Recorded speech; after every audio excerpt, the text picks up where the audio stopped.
আসসালামু আলাইকুম। আশা করি আপনারা সবাই ভালো আছেন। আপনারা সবাই জানেন যে সাংবাদিক সম্পাদক মাহমুদুর রহমান সাহেব উনি একটি মামলায় জামিন চাইতে গিয়েছিলেন, তারপর উনি কারাগারে আছেন। এই ঘটনা সবাইকে, আপনাদের অনেককে দুঃখ দিয়েছে, কাউকে ক্ষুব্ধ করেছে। আপনাদের কাছে মনে হয়েছে যে এরকম একটা ছাত্র জনতার বিপ্লবের পর আসা সরকার, এই সরকারের সময় কেন ফ্যাসিবাদ বিরোধী লড়াইয়ের অন্যতম অগ্রনায়ক মাহমুদুর রহমান ভাই কেন এখানে কারাগারে আছেন। তা আমি আপনাদেরকে একটু ব্যাখ্যা করি বিষয়টা। প্রথমেই বলে রাখি, আমি ওনাকে খুবই শ্রদ্ধা করি। এদেশে শেখ হাসিনার যে ফ্যাসিবাদী শাসন ছিল, সেটার বিরুদ্ধে যে লড়াইটা আমাদের, সেটার সূচনা করেছিলেন, বুদ্ধিবৃত্তিকভাবে তিনি সূচনা করেছিলেন, এবং এই জন্য ওনাকে প্রচন্ড নিপীড়ন, নির্যাতন ভোগ করতে হয়েছে, যেটার সাথে কোনো কিছু তুলনা হয় না আর কি। তো উনাকে একটা অবিশ্বাস্য, একটা চরম ভুয়া মামলায় ওনাকে ফ্যাসিস্ট শেখ হাসিনা সরকার ওনাকে শাস্তি দিয়েছিল। ট্রায়াল ইন অ্যাবসেন্সিয়া হয়েছিল, ওনার অবর্তমানে শাস্তি দিয়েছিল।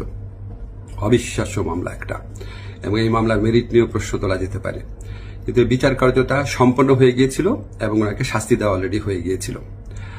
তো উনি যখন এখানে আপনার বাংলাদেশে আসলেন, আসার আগে কিছুদিন আগে ওনার স্ত্রী, আমাদের শ্রদ্ধেয় ভাবি, ওনার বিরুদ্ধেও একটা অত্যন্ত অগ্রহণযোগ্য ভিত্তিহীন মামলা করা হয়েছিল। তো উনি সেই মামলাতে সাজা স্থগিত করে আপিল করার জন্য আবেদন করেছিলেন। এই আবেদন কিন্তু আইন মন্ত্রণালয় অর্থাৎ আমার কাছে আসে না, এটা যায় স্বরাষ্ট্র মন্ত্রণালয়ের কাছে। স্বরাষ্ট্র মন্ত্রণালয় যখন আমাদের অভিমত চেয়েছে, আমরা ইতিবাচকভাবে এটা দেখার জন্য জোর সুপারিশ করেছি। আমাদের এই সুপারিশের ভিত্তিতে মাহমুদুর রহমান ভাইয়ের স্ত্রীর সাজা স্থগিত করে ওনাকে আপিল করার সুযোগ দেওয়া হয়। মাহমুদুর রহমান ভাই যেই মামলায় শাস্তি পেয়ে আজকে জেলে আছেন, এক্স্যাক্টলি এই মামলায় আরেকজন বরেণ্য সাংবাদিক শফিক রহমান, উনারও সাজা হয়েছিল। উনি ঠিক একইভাবে মাহমুদুর রহমান সাহেবের যে স্ত্রী আছে, উনি যেমন আবেদন করেছিলেন যে সাজা স্থগিত রেখে আপিল করার জন্য, উনি একইভাবে সেই আবেদন করেছিলেন। আমাদের আইন মন্ত্রণালয়ের মতামতের ভিত্তিতে শফিক রহমান সাহেবেরও সাজা স্থগিত করে ওনাকে মুক্ত মানুষ হিসাবে আপিল করার জন্য যে ওনার যে আবেদনটা ছিল সেটা অ্যাপ্রুভ করা হয়। মাহমুদুর রহমান ভাই এটা করেন নাই। আপনারা সবাই জানেন উনার অত্যন্ত স্ট্রং আত্মসম্মান বোধ, উনি খুব দৃঢ়চেতা মানুষ, খুবই দৃঢ়চেতা মানুষ, প্রচন্ড দেশপ্রেমিক মানুষ।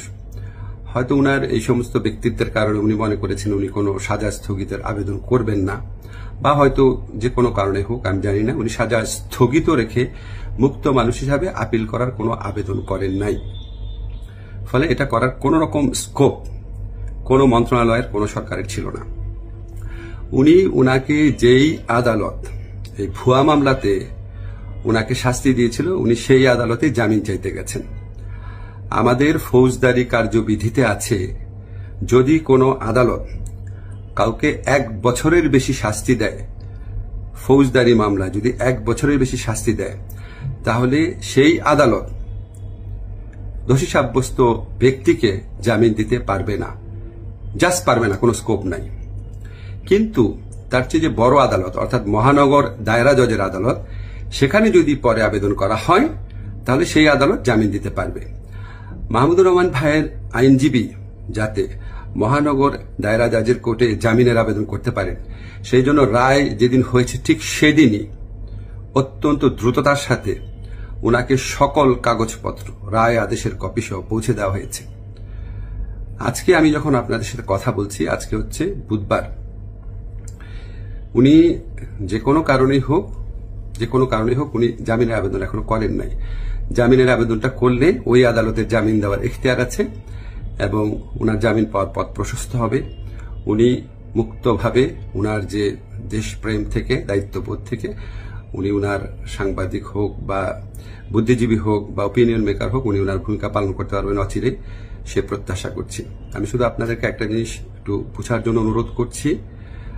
আমি আইন মন্ত্রণালয়ের দায়িত্ব পাওয়ার পর মাহমুদুর রহমান ভাইয়ের স্ত্রী ও সাংবাদিক শফিক রহমান, ওনারা যখনই আবেদন করেছেন সাজা স্থগিত করার, সেই আবেদনে আমাদের মতামতের ভিত্তিতে ওনাদের সাজা স্থগিত করা হয়েছে। মাহমুদুর রহমান ভাই এই আবেদন করলে অবশ্যই আইন মন্ত্রণালয় থেকে ওনার সাজা স্থগিতের জন্য আমরা সুপারিশ করতাম।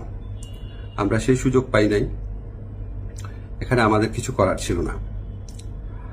আমরা মনে করি যে মাহমুদুর রহমান ভাই উনি যত তাড়াতাড়ি, আমরা বলতে আমি নিজের কথা বলছি, যত তাড়াতাড়ি মুক্ত হয়ে আমাদের এই দেশ করার যুদ্ধে উনার জায়গা থেকে নেতৃত্ব দিবেন, তত এটা দেশের জন্য মঙ্গলজনক।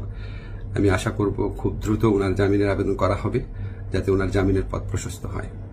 সবাইকে ধন্যবাদ, ভালো থাকবেন।